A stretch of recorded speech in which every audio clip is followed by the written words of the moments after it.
Hello, welcome back. When you are starting or growing a nonprofit organization, which operational functions should you try to take on in-house and which ones should you outsource? That's what we'll talk about in this video. I'm Amber Melanie Smith. I am a nonprofit founder and executive director, and I make these videos here on YouTube to help folks who are on their own social impact journey, whether that's starting a nonprofit, socially conscious business, or other things. I hope that this helps you as you are on your journey to make an impact in the world. Please don't forget to give it a like and subscribe to my channel for more content like this. I also have a website, foundertofulltime.com, where I offer some trainings, especially about starting a nonprofit and developing a sustainable fundraising plan for that nonprofit. So go check those out. So if you've watched some of my earlier videos, especially my video about 7 mistakes I made starting a nonprofit that I made a couple of years ago, you might have heard me express regret, especially about one thing in particular, and that is trying to take on too much as a nonprofit founder. I will always wish that I had outsourced some things earlier on, and also through the evolution of my own organization and the work I've done with other nonprofits and observations I've had of other nonprofits as they have grown, I've come to see that some things shouldn't be outsourced also. So I'm going to talk about both of those things in this video. I also want to say that I get it. The prospect of outsourcing something for your organization can be a little bit anxiety inducing.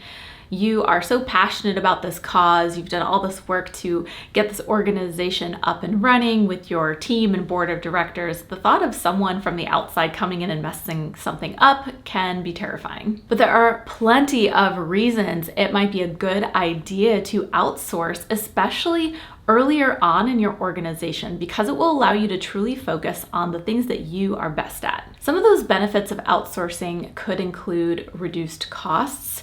If you find the right vendor, it could actually be cheaper to outsource some functions, and I'll talk about what some of those are, than it could be to try to figure it out in-house. Secondly, having access to that professional expertise that you might just not have on your team yet.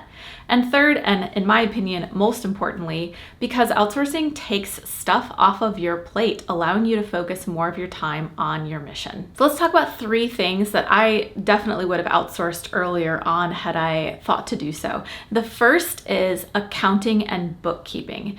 And I mean this at least for your annual tax forms that you are required to complete for the IRS, but at a certain point of your growth as an organization, also possibly for your regular bookkeeping services too. For those annual taxes that you're required to file, I could see it costing anywhere from a couple $100 to a couple $1,000 a year, depending on the size of your organization's budget and the complexity of your various accounts and financial transactions. And similarly with bookkeeping, this is the regular upkeep, at least probably monthly, I would say, having someone go through and just reconcile all your accounts and keeping all your transactions categorized properly so you can later do your taxes and analyze your budget and all that good stuff. That is also going to depend on the size and complexity of your budget and typical financial transactions, so could also be anywhere from a couple $100 to a couple thousand. And I would say a couple thousand is probably for much larger organizations per month. But if you consider that compared with the cost of having someone in-house, it could very well be a savings. The second thing I recommend outsourcing is human resources and payroll functions. Now you can do this to varying degrees, but if you are growing to the point where you are ready to start taking on staff, there are lots of things you're going to have to think about. Everything from payroll and paying payroll taxes to the government properly so that you don't get penalized later, and onboarding your new employees and offboarding them if you have to terminate their employment at some point. All of these things can be a headache for someone who doesn't have a lot of experience in this realm. So this is another example of something it could be worth it to outsource. Now, if you don't want to hire a person or a firm to support you with this, there are also online services and websites to handle simple things, at least like payroll, that could cost you anywhere from $50 to a couple $100 per month, depending on what features you are using. But those platforms will at least keep you up to date with all of the latest employment laws so that you don't get in trouble later down the line. And these will also handle things like automatically depositing payments into your staff's bank accounts and taking out the proper taxes and all that good stuff. The third thing I recommend outsourcing is professional training for staff or key volunteers on specialized topics. As a nonprofit leader, you can't do it all, and you also can't know it all. So in some specific cases, it might be a smart idea to outsource training or bringing in a consultant to help train your team on some of the topics that your team might have less expertise in. One example of professional training you might seek on the operations side is fundraising.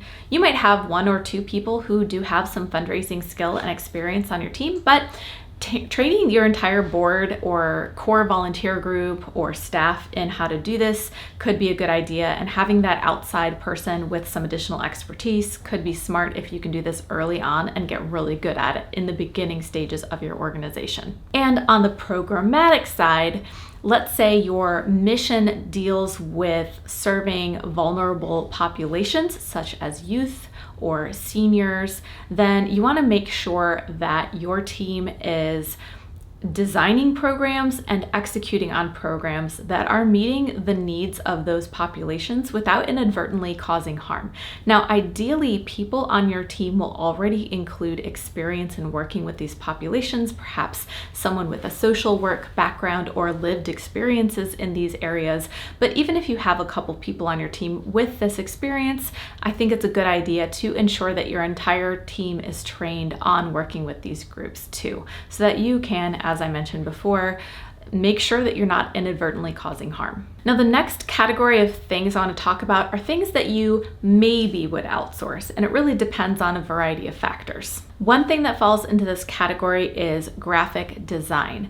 Now, I say maybe outsource this because not every organization has a consistent need for graphic design support. And perhaps you also have some talent in-house. So taking into account these factors, plus the advent of resources like Canva that has a free version for nonprofits and lots of templates that you can use, it really depends on if this is something you need very regularly and you need to be very high quality.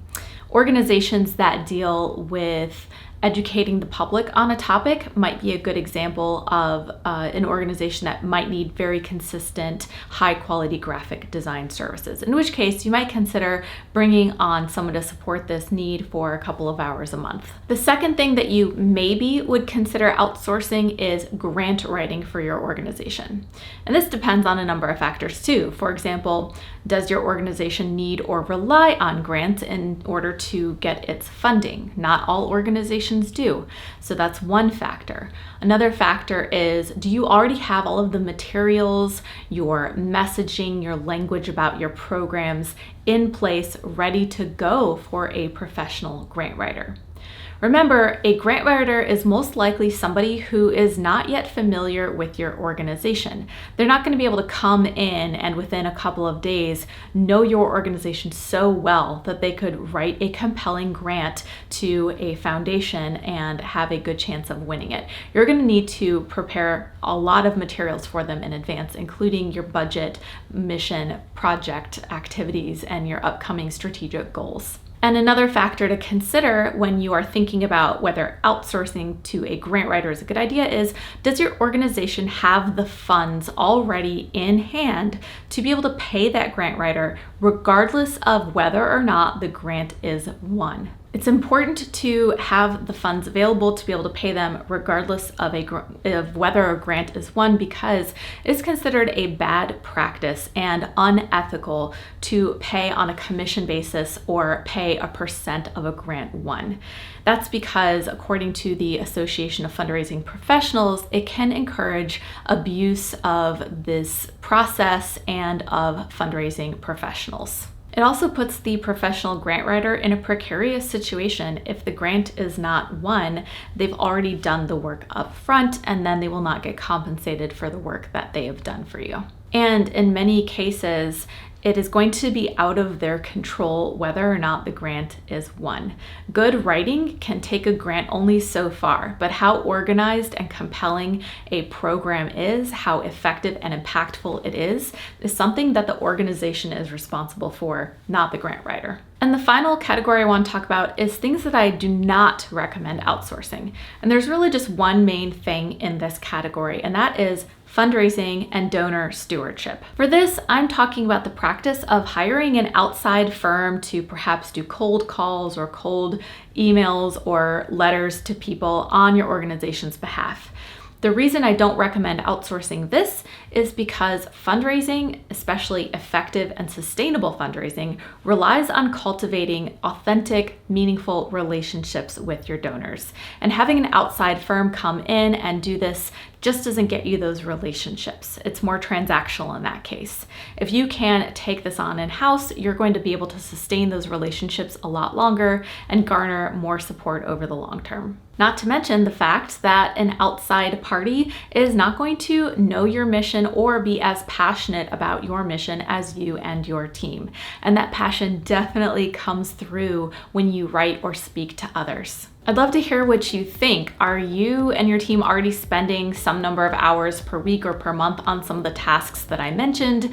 Would you consider outsourcing them, yes or no? And do you think it would really free up some of your time to focus on other things? Share in the comments below. And as I mentioned before, check out my website, foundertofulltime.com, if you're looking for some trainings and resources on starting a nonprofit from scratch or developing a sustainable fundraising plan. Very, very important for new organizations especially. I also have a newsletter for changemakers and nonprofit leaders. You can find the link to subscribe to that in the description below the video as well. You can join and or opt out anytime you'd like, but I send out resources including the latest news, trends, grant and funding opportunities that I come across that might be useful to you. Final thing, I have a group on Facebook called Change the World or Bust, where me and a couple thousand folks from around the world are having some good conversations about the work that we're doing to make an impact. So I hope that you join us there as well. I'm Amber Melanie Smith. I hope that you found this useful and helpful. Thank you so much for watching, and I can't wait to see you next time.